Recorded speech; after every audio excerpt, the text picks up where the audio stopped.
ప్రైజ్లా. యెషయా గారు ఒక దర్శనాన్ని చూస్తున్నారు. యెషయా గ్రంథం 6వ అధ్యాయంలో మనం చూస్తే ఆ మొదటి వచనంలోనే కనబడుతుంది.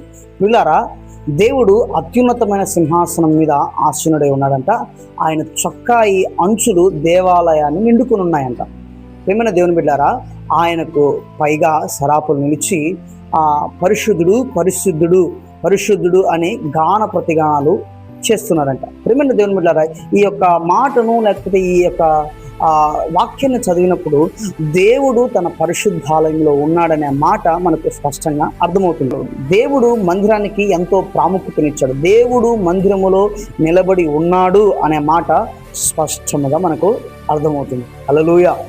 ప్రియమైన దేవుని బిడ్డారా, చాలామంది మందిరం అంటే గోడలు, మందిరం అంటే ఏదో రేకుల షెడ్డు, మందిరం అంటే ఏదో పాస్టర్ అయి ఉంటాడు, లేకపోతే మందిరం అంటే ఏదో కొంతమంది కూడుకొని ఏదో ప్రార్థన చేస్తూ ఉంటారు అని నిర్లక్ష్యముగా చూస్తాం, నిర్లక్ష్యముగా ఆలోచన చేస్తూ ఉంటాం. ప్రియమైన దేవుని బిడ్డారా, దేవుడి మందిరంలో దేవుడు ఉన్నాడు. ఇది దేవుడు నివాసం చేసే మందిరం, దేవుని ఇల్లు, దేవుడు నివసించే ప్రదేశము దేవుని మందిరం. హల్లెలూయా. ఈ దేవుని మందిరములో చాలామంది అశ్రద్ధగా ఉండడం, టయానికి రాకుండా లేటుగా వెళ్దాంలే, పాటలు అయిపోయినాక వెళ్దాంలే, వాక్యానికి వెళ్దాంలే, వాక్యము కదా ప్రాముఖ్యము, చూద్దాములే అనే నిర్లక్ష్య స్వభావం కలిగినటువంటి వారముగా మనం ఉంటాం. వీళ్ళారా, చాలామంది ఇంకా కొంతమంది అయితే మందిరములో ఆ పక్కన వాళ్ళతో మాట్లాడదామా, ఈ పక్కన వాళ్ళతో మాట్లాడదామా, వెనకల వాళ్ళతో మాట్లాడదామా అనే ఆలోచన కలిగి ఉంటారు, మాట్లాడుతూ ఉంటారు కూడా. ఇంకొంతమంది ఏం చేస్తారంటే సెల్ ఫోన్ చూస్తూ ఉంటారు, సెల్ ఫోన్లో గేమ్స్ ఆడుతూ ఉంటారు, సెల్ ఫోన్లో మాట్లాడుతూ ఉంటారు, ఫోన్లో మాట్లాడటానికి ఇష్టపడుతూ ఉంటారు.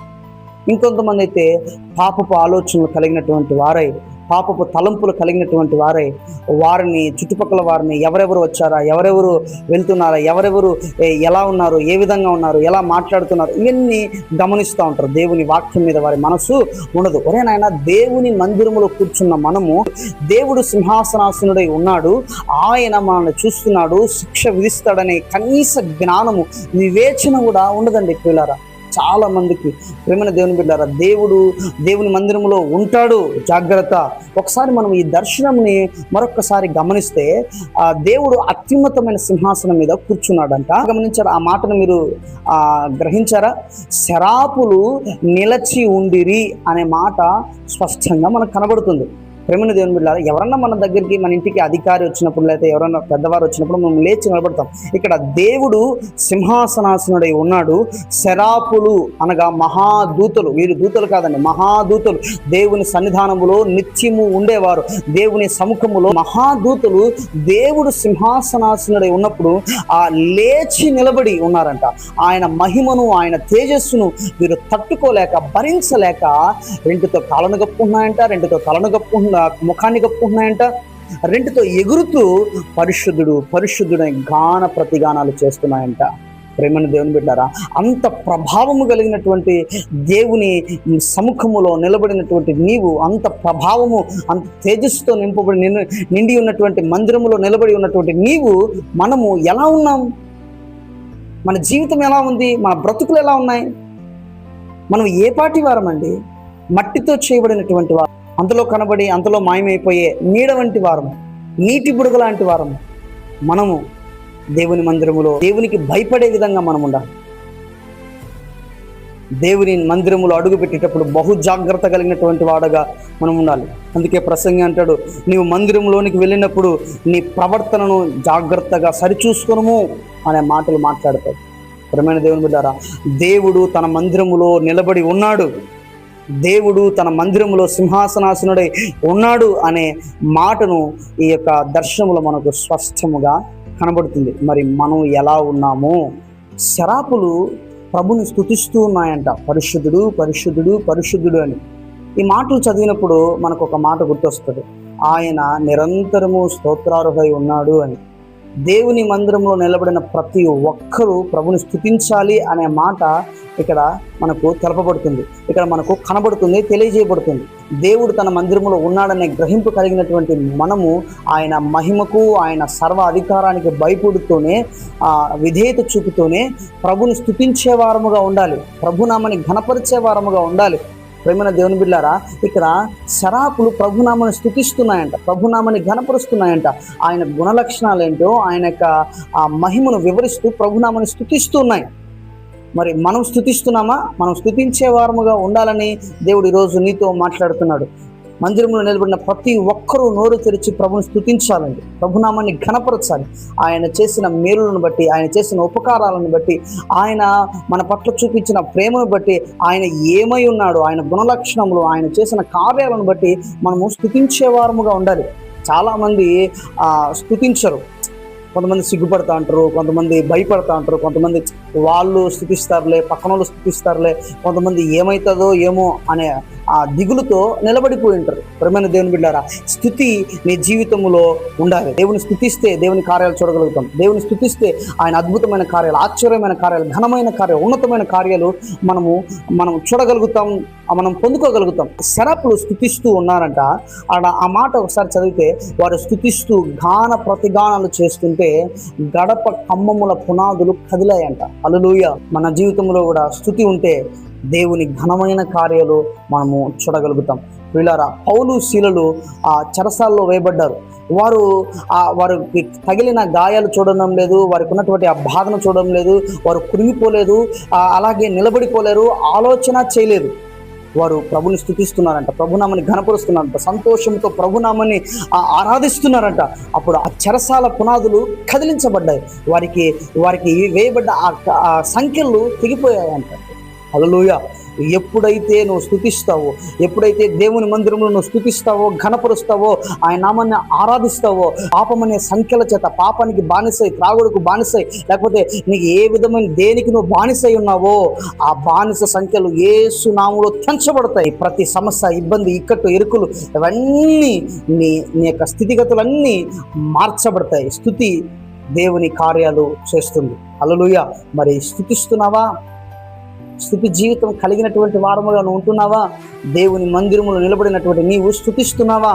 ఆయన మహిమకు, ఆయన యొక్క ప్రభావానికి, ఆయన సర్వ అధికారానికి భయపడుతూనే, విధేయత చూపుతూనే మన నోరు తెరిచి స్తుతించే వారమునై ఉండాలని దేవుడు ఈరోజు మాట్లాడుతున్నాడు. యెషయా గారంట ఈ దర్శనాన్ని అంతా చూస్తూ ఉన్నాడంట. నేను అపవిత్రుడనే అని యెషయా గారు గ్రహించారంట. నువ్వు దేవుని మందిరములో నిలబడితే నీ యొక్క పరిస్థితి ఏంటో, నీ పాపపు స్థితి ఏంటో, నువ్వు ఎంత అపవిత్రుడవో, మనం ఎంత దోషులమో, ఎంత శిక్షకు అర్హులమో, మన బ్రతుకు ఏంటో మనకు తేట తెల్లనపడుతుంది. నీ ముఖ కాంతిలో మా రహస్య పాపములు కనబడుతున్నాయి కదా. దేవుని ముఖ కాంతిలో, ఆయన ముఖ కాంతిలో మన పాపములన్నీ కనబడుతున్నాయంట. మనం ఎంతటి వారమో మనం గ్రహించగలుగుతాం. పిల్లరా, దేవుని మందిరంలో నిలబడుతున్నామా? దేవుని సముఖంలో నిలబడుతున్నామా? చాలామంది అంటారు, నేను పవిత్రుడునండి, నేను నీతిమంతుడండి, నేను ఫలానా వ్యక్తి అండి, నేను చక్కగా భక్తిపరుడునండి, నేను చక్కగా దేవుని ప్రకారంగా నడిచేవాడునండి అని వారే చెప్పుకుంటారు. వాక్యం అంటుంది, పిల్లరా, సామెతల గ్రంథము 16వ అధ్యాయంలో, ఒకని మార్గము వాని దృష్టికి అది యథార్థంగా కనబడుతుంది, చివరికి అది మరణానికి దారితీస్తుందని దేవుని వాక్యము స్పష్టంగా తెలియజేస్తుంది. మన దృష్టికి మనం నీతివంతులము గాను, మన దృష్టికి మనం పవిత్రులము గాను, మన దృష్టికి మనము దేవుణ్ణి ఆరాధించే వారము గాను, దేవుని మనస్సును సంతోషపెట్టే వారంగాను అని మనం అనుకుంటాం. కానీ వాక్యాన్ని అడగాలి కదా. నువ్వు దేవుని సన్నిధానము నిలబడితే అద్దములో చూపించినట్లు చూపిస్తాడు నీ బ్రతుకును, అద్దములో చూపించినట్టు చూపిస్తాడు నీ యొక్క పాపపు స్థితిని, నీ యొక్క జీవితాన్ని, నీ యొక్క బ్రతుకును దేవుడు అద్దములో చూపించినట్టు చూపిస్తాడు. పిల్లారా, మనల్ని మనమే పరిశీలన చేసుకోవాలి, పరీక్షించుకోవాలి. ఇక్కడ యెషయా గారు అంటున్నారు, ఇదంతా చూస్తూ ఆయన గ్రహిస్తున్నాడు. ఎప్పుడు గ్రహించగలుగుతాము? దేవుని మందిరములో గ్రహించగలుగుతాం. గ్రహిస్తున్నామా? ఎంత దోషులమో, ఎంత అర్హులు, ఎంత పాపిష్టమైన వారమో, ఎంత భయంకరమైన శిక్షకు అర్హులమో గ్రహిస్తున్నామా?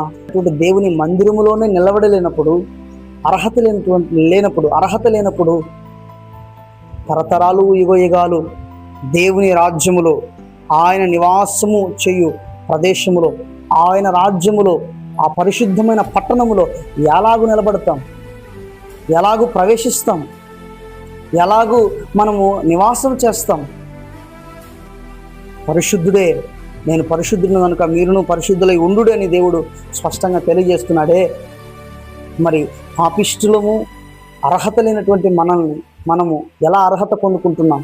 యెషయా గారు పశ్చాత్తాపము చెందినప్పుడు, పశ్చాత్తాపము కలిగినప్పుడు, ఆయన గ్రహించినప్పుడు, ఆయన స్థితి ఏంటిదో, ఆయన పరిస్థితి ఏంటో గ్రహించినప్పుడు, పశ్చాత్తాపం కలిగి ప్రార్థించినప్పుడు వెంటనే ఆ శరాపులలో ఒక ఆయన వచ్చి ఆ బలిపీఠం మీద నుండి ఒక కురివిని, ఒక అగ్నిని తీసుకుని ఆయన నోటికి తగిలించాడంట.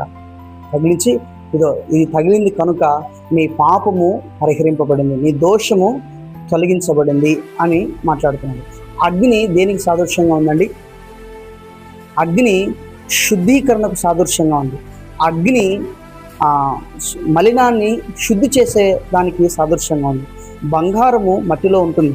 ఆ బంగారాన్ని మనము శుద్ధి చేస్తే పుటము వేయబడుతూనే 24 క్యారెట్స్ 22 క్యారెట్స్ బయటపడుతుంది. అది కాకుండా మనం అలాగే ఉన్నామనుకో, అది మట్టిలోనే కలిసిపోయి ఉంటుంది. అగ్ని దేవుని వాక్యానికి సాదృశ్యంగా కనబడుతుంది, ఉంది. వాక్యము నేను ఏం చేస్తుంది తెలుసా? నేను శుద్ధీకరిస్తుంది. చాలామంది వాక్యం వినేటప్పుడు, వాక్యం చెప్పేటప్పుడు నా గురించి చెప్తున్నాడు, నాతోనే మాట్లాడుతున్నాడు, చాలామంది నొచ్చుకుంటారు, బాధపడతారు, ఇబ్బంది పడతారు, నా గురించే మాట్లాడుతున్నాడు, నా గురించే చెప్తున్నాడు అని బాధపడిపోతూ ఉంటారు. పిల్లరా, ఆపరేషన్ చేసేటప్పుడు నొప్పి ఉంటుందా? ఉంటుంది. ఎందుకు? ఆపరేషన్ చేసేటప్పుడు ఆ పనికిరాని దాన్ని, ఆ చెడిపోయిన దాన్ని కట్ చేసి పడేశారు. లేదంటే అది శరీరం అంతా పాకి మొత్తము చెడిపోతుంది, మనిషే చచ్చిపోతాడు. ప్రేమని దేవుడులారా, ఈ వాక్యం ద్వారా దేవుడు నీతో మాట్లాడుతున్నప్పుడు, వాక్యం ద్వారా దేవుడు నిన్ను కూడా ఆపరేషన్ చేస్తున్నప్పుడు ఏం కలుగుతుంది? నొప్పి కలుగుతుంది. దొంగ అంటే కోపం వస్తుంది. ప్రేమని దేవుని బిడ్డలారా, వాక్యం ద్వారా దేవుడు నీతో మాట్లాడుతున్నప్పుడు అది మనం అలాగున్నామో, మనము ఆ మార్గాలలో లేకపోతే ఆ జీవిత విధానంలో మనం నడుస్తున్నామో లేదో మనం సరిచూసుకొని దాని నుండి తొలగించుకోవాలి, దాన్ని మన దగ్గర నుండి తీసివేయాలి.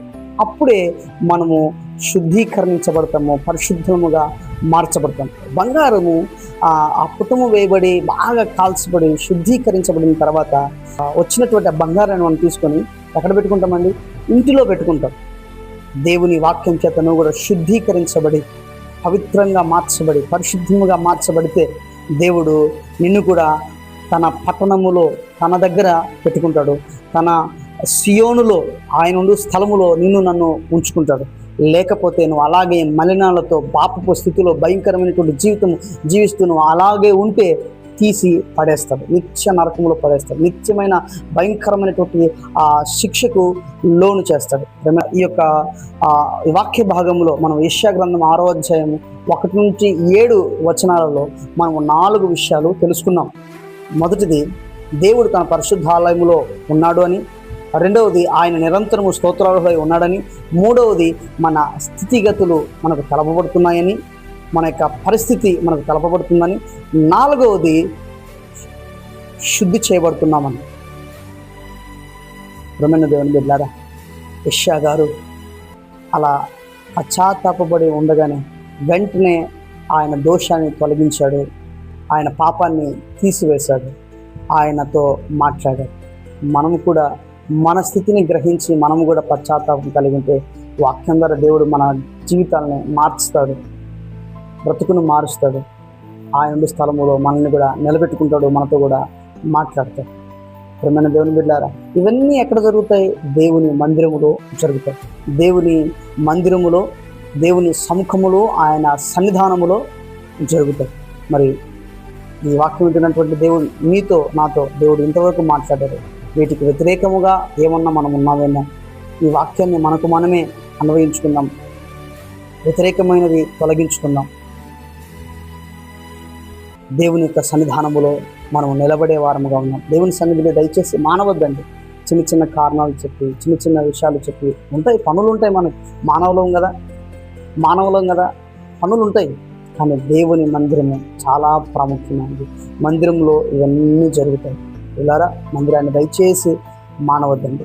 దేవుడు అట్టి కృప మనందరికీ దయచేయునుగాక. ఆమేన్. Thank you.